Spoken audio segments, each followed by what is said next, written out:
Last week was the 24th anniversary of September 11th. I wish we had a soundboard so I could do some really distasteful sound. No, I'm just kidding.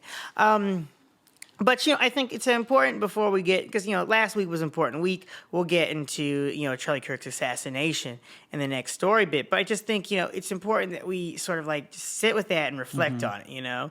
Just reflecting of 24 years post 9/11.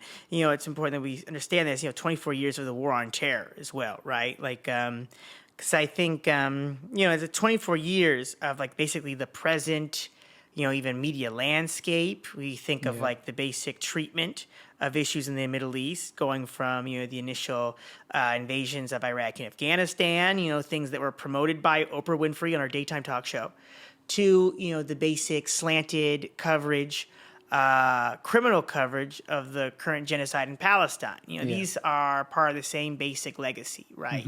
That the last 24 years of war on terror, which was many cases justified, in the rhetoric of a lot of leaders in this country by the September 11th attacks, by the need for security, developing safety, that we see like the ideological basis for so many other atrocities, right? It's 24 years of the war on terror, 24 years, where the United States has principally been, at war with Islam, been at war with Arab countries, or rather Arabs in particular. And ultimately, using the war on terror as a way to advance its interests, as opposed to other superpowers like the Russian Federation and China, the Chinese government, right? And so, I think it's important we see that, a whole generation of young people have been born and raised in the shadow of that.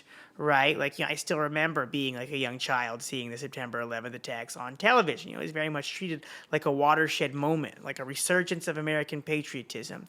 And it's not to distract from the real tragedy of attacks on civilians, but, I think it's important to see how that visceral emotional reaction was used to basically condition people toward a particular ideology around September 11th, around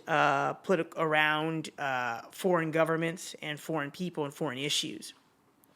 I just think that this the basic understanding, like I said, I was taught with things around 9/11. What was I taught about 9/11? I taught what 9/11 was the result of bad people around the world who hated U.S. freedoms, right? And I think that's the first real lie. It's like a misunderstanding of what is the United States' basic contradiction with other countries is. Like, what is it? What does the United States government do that creates problems around the world? And from that basic level, we're deprived of that.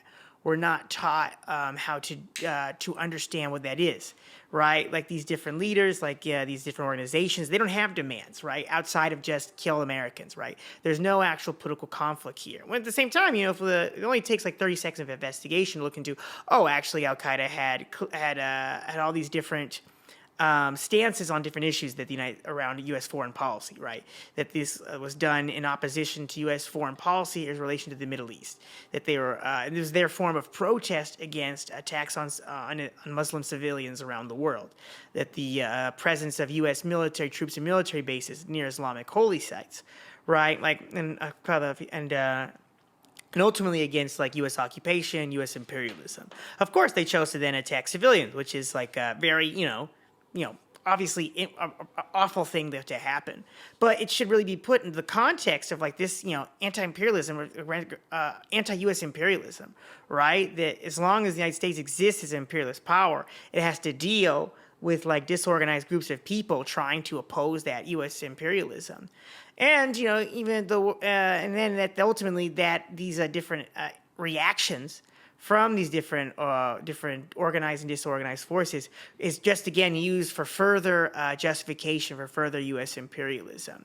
I think one thing I was, because I've been doing different shows and appearances over the last couple of weeks, and one of the things I was thinking about and just been talking to different audiences around is just the idea that, wow, Luigi Mangione really proved that 9/11 was just like a failure of timing, It really was, because like I think like if you think, because like, you think about it, why was Luigi Mangione, why was he considered popular? Because the guy he was considered, he's accused of murdering is in our society morally considered a murderer, right? Like, it's not morally or legally against the law to deny people health coverage and ultimately them die or be saddled with debt by that. But we, as regular thinking people, we understand that that is immoral and that is part of the system of our society, of our country, right?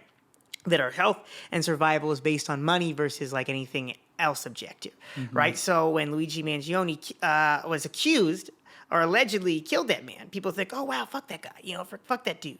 In the same way, like, I think, if we just put 9/11 in context of the 2008 recession, it becomes a whole different thing, man.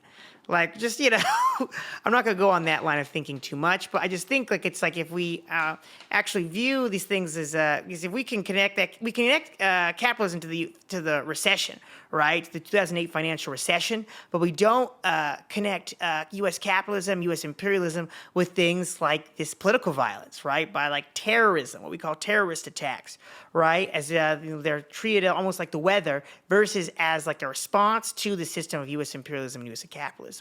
And so, 24 years later, I hope we're far enough away from this tragic event to actually be able to see it in its better context without sort of being clouded by the emotion of the moment. That's not to sort of, say anything negative about the dearly departed, but we should understand that the September 11th attacks were used as political justification for the occupations of Iraq and Afghanistan, right? Conflicts that killed at least 1 million people. A lot of people understand that, thankfully. Right? They understand that, but, like, it's important for us to carry those two things at the same time, right? They should be carried at the same time, and then we can take that analysis into how we see the current genocide in Palestine today, right? So these other conflicts that are going on in relation to the tariffs, right? What is this trade war with China going on? Like, if we don't see it through this lens of U.S. imperialism or of competing imperialisms, then, we're really just going to see it.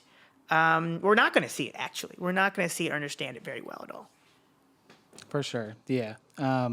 Just to one of those last points, I did see within like the past day or so, Luigi Mangione actually isn't being convicted of terrorism. No. It's not just manslaughter. So just manslaughter. There's that. But that's like a slight anecdote. Solid W, actually. Yeah, that political assassination W, Yeah. But anyways, like, yeah, I think like with the war on terror, like, I think it's, one kind of more ideological war that the United States has done in line with a lot of other ones that we've seen throughout U.S. history.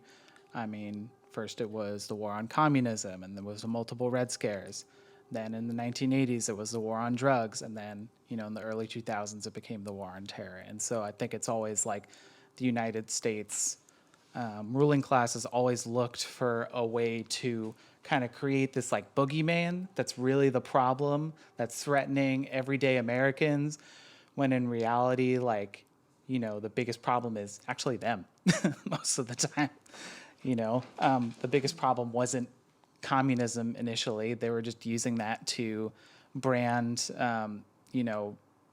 workers who were trying to organize as terrorists in some ways.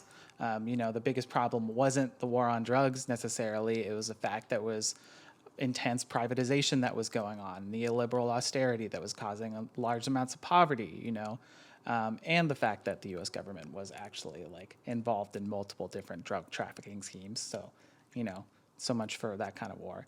And yeah, definitely with the war on terror, even it's like we've seen even since then the destabilization of the Middle East has led to this rise in, Islamist extremist terrorists, that the U.S. sometimes collaborates with because they find it more convenient to collaborate with these folks than other folks that are opposed to U.S. imperialism.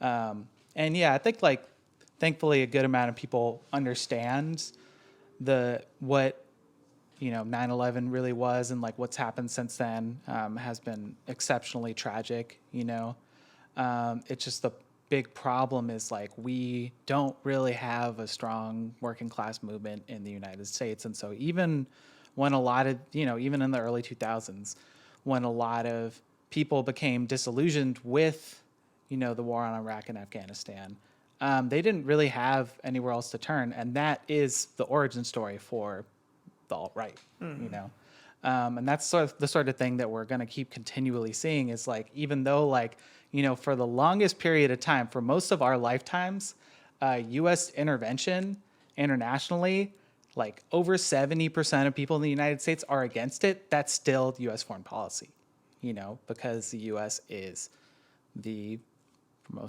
most of the time it's been around, the dominant global imperialist superpower. It's looking to do that not just militarily but economically, and it affects everybody. It doesn't just affect people that are overseas; it affects people here too, And I think there's certainly a lot to learn from this, and obviously every time this anniversary comes along, there's all these sort of jingoistic and patriotic sentiment that comes out. But I think in reality, we have to see what does this really mean?